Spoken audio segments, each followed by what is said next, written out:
Genesis 30, verse 1 through verse 16, chapter 31. Now when Rachel saw that she bore Jacob no children, Rachel envied her sister and said to Jacob, "Give me children, or else I die." And Jacob's anger was aroused against Rachel, and he said, "Am I in the place of God, who has withheld from you the fruit of the womb?" So she said, "Here is my maid Bilhah. Go into her, and she will bear a child on my knees, that I also may have children by her."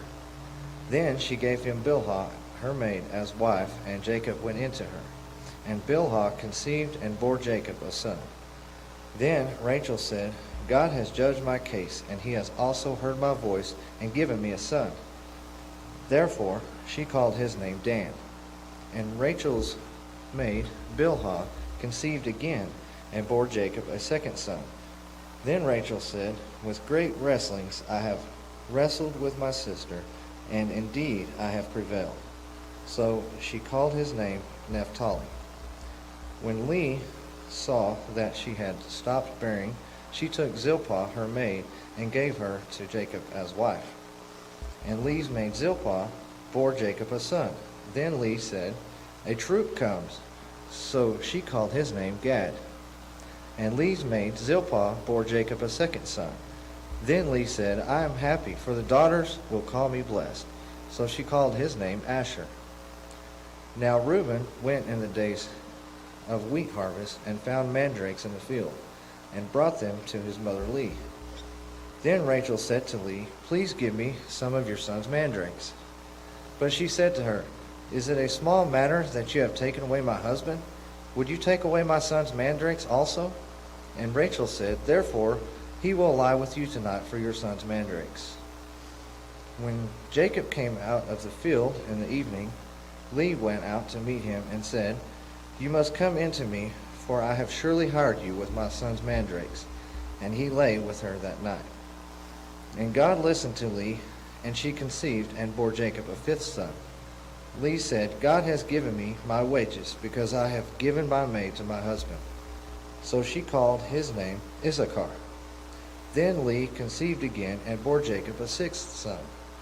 And Leah said, "God has endowed me with good endowment. Now my husband will dwell with me, because I have borne him 6 sons." So she called his name Zebulun.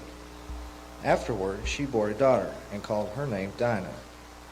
Then God remembered Rachel, and God listened to her, and opened her womb, and she conceived and bore a son, and said, "God has taken away my reproach." So she called his name Joseph, and said, "The Lord shall add to me another son." And it came to pass, when Rachel had borne Joseph, that Jacob said to Laban, "Send me away, that I may go to my own place and to my country. Give me my wives and my children, for whom I have served you, and let me go, for you know my service which I have done for you." And Laban said to him, "Please stay, if you have found favor in your eyes, if I have found favor in your eyes, for I have learned by experience that the Lord has blessed me for your sake."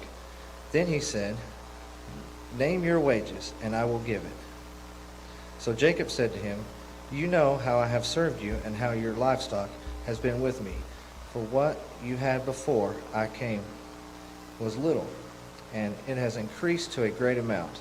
The Lord has blessed you since my coming, and now when shall I also provide for my own house?" So he said, "What shall I give you?" And Jacob said, "You shall not give me anything. If you will do this thing for me, I will again feed and keep your flocks. Let me pass through all your flocks today, removing from there all the speckled and spotted sheep, and all the brown ones among the lambs, and the spotted and speckled among the goats. And these shall be my wages. So my righteousness will answer for me in time to come. When the subject of my wages comes before you, every one that is not speckled and spotted among the goats, and brown among the lambs, will be considered stolen if it is with me." And Laban said, "Oh, that it were according to your word." So he removed that day the male goats that were speckled and spotted, all the female goats that were speckled and spotted, every one that had some white in it, and all the brown ones among the lambs, and gave them into the hands of his sons. Then he put 3 days' journey between himself and Jacob, and Jacob fed the rest of Laban's flocks. Now Jacob took for himself rods of green poplar, and of the almond and chestnut trees, peeled white strips in them, and exposed the white which was in the rods. And the rods which he had peeled he set before the flocks in the gutters, in the watering troughs where the flocks came to drink, so that they should conceive when they came to drink. So the flocks conceived before the rods, and the flocks brought forth, streaked, speckled, and spotted. Then Jacob separated the lambs, and made the flocks face toward the streaked and all the brown in the flock of Laban. But he put his own flocks by themselves, and did not put them with Laban's flock. And it came to pass, whenever the stronger livestock conceived, that Jacob placed the rods before the eyes of the livestock in the gutters, that they might conceive among the rods. But when the flocks were feeble, he did not put them in. So the feebler were Laban's, and the stronger Jacob's. Thus the man became exceedingly prosperous, and had large flocks, female and male servants, and camels and donkeys. Now Jacob heard the words of Laban's son, saying, Jacob has taken away all that was our father's, and from what was our father's he has acquired all this wealth. And Jacob said, Jacob saw the countenance of Laban, and indeed it was not favorable toward him as before. Then the Lord said to Jacob, Return to the land of your fathers and to your family, and I will be with you. So Jacob sent and called Rachel and Leah to the field to his flock, and said to them, I see your father's countenance that is not favorable towards me as before, but the God of my fathers has been with me. And you know that with all my might I have served your father. Yet your father has deceived me and changed my wages 10 times. But God did not allow him to hurt me. If he said thus, the speckled shall be your wages, then all the flock bore speckled. And if he said thus, the streaked shall be your wages, then all the flocks bore streaked. So God has taken away the livestock of your father and given them to me.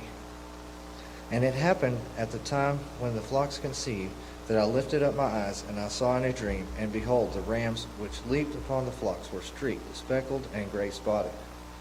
Then the angel of God spoke to me in a dream, saying, Jacob. And I said, Here I am. And he said, Lift your eyes now, and see, all the rams which leap on the flocks are streaked, speckled, and gray spotted. For I have seen all that Laban is doing to you. I am the God of Bethel, where you anointed the pillar, and where you made a vow to me.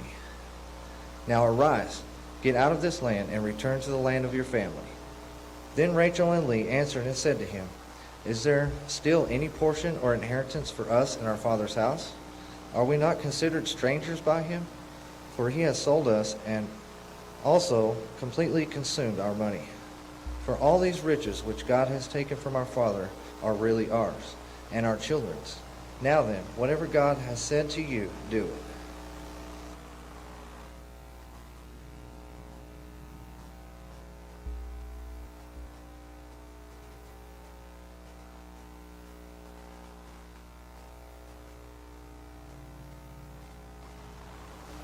Matthew 10, verse 1 through verse 23. And when he had called his 12 disciples to him, he gave them power over unclean spirits, to cast them out and to heal all kinds of sickness and all kinds of disease. Now the names of the 12 apostles are these. First, Simon, who is called Peter, and Andrew his brother, James the son of Zebedee, and John his brother, Philip and Bartholomew, Thomas and Matthew the tax collector, James the son of Alphaeus, and Lebbaeus, whose surname was Thaddeus, Simon the Canaanite, and Judas Iscariot, who also betrayed him. These 12 Jesus sent out and commanded them, saying, Do not go into the way of the Gentiles, and do not enter a city of the Samaritans, but go rather to the lost sheep of the house of Israel. And as you go, preach, saying, The kingdom of heaven is at hand. Heal the sick, cleanse the lepers, raise the dead, cast out demons. Freely you have received, freely give. Provide neither gold nor silver nor copper in your money belts, nor bag for your journey, nor 2 tunics, not sandals, not staffs, for a worker is worthy of his food. Now whatever city or town you enter, inquire who in it is worthy, and stay there till you go out. And when you go into the household, greet it. If the household is worthy, let your peace come upon it. But if it is not worthy, let your peace return to you. And whoever will not receive you, nor hear your words, when you depart from that house or city, shake off the dust from your feet.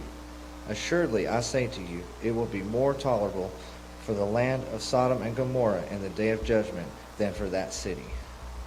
Behold, I send you out as sheep in the midst of wolves. Therefore be wise as serpents and harmless as doves. But beware of men, for they will deliver you up to councils and scourge you in synagogues. You will be brought before governors and kings for my sake, as a testimony to them and to the Gentiles. But when they deliver you up, do not worry about how or what you should speak, for it will be given to you in that hour what you should speak. For it is not you who speak, but the Spirit of your Father who speaks in you. Now brother will deliver up brother to death, and a father his child, and children will rise up against parents and cause them to be put to death. And you will be hated by all for my name's sake. But he who endures to the end will be saved. When they persecute you in this city, flee to another, for assuredly I say to you, you will not have gone through the cities of Israel before the Son of Man comes.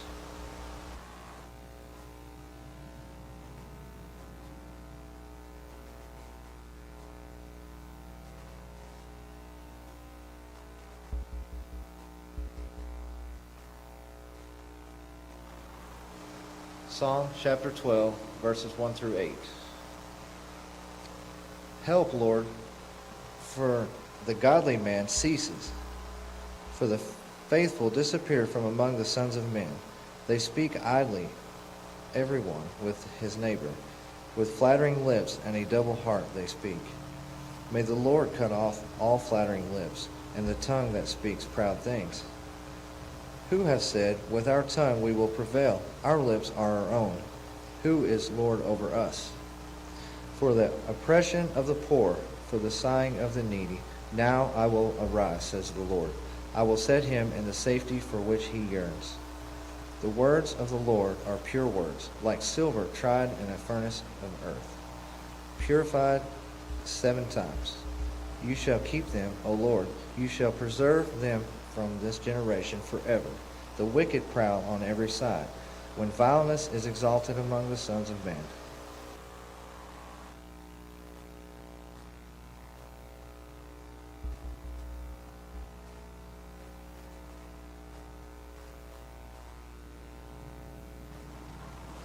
Proverbs chapter 3, verses 13 through 15.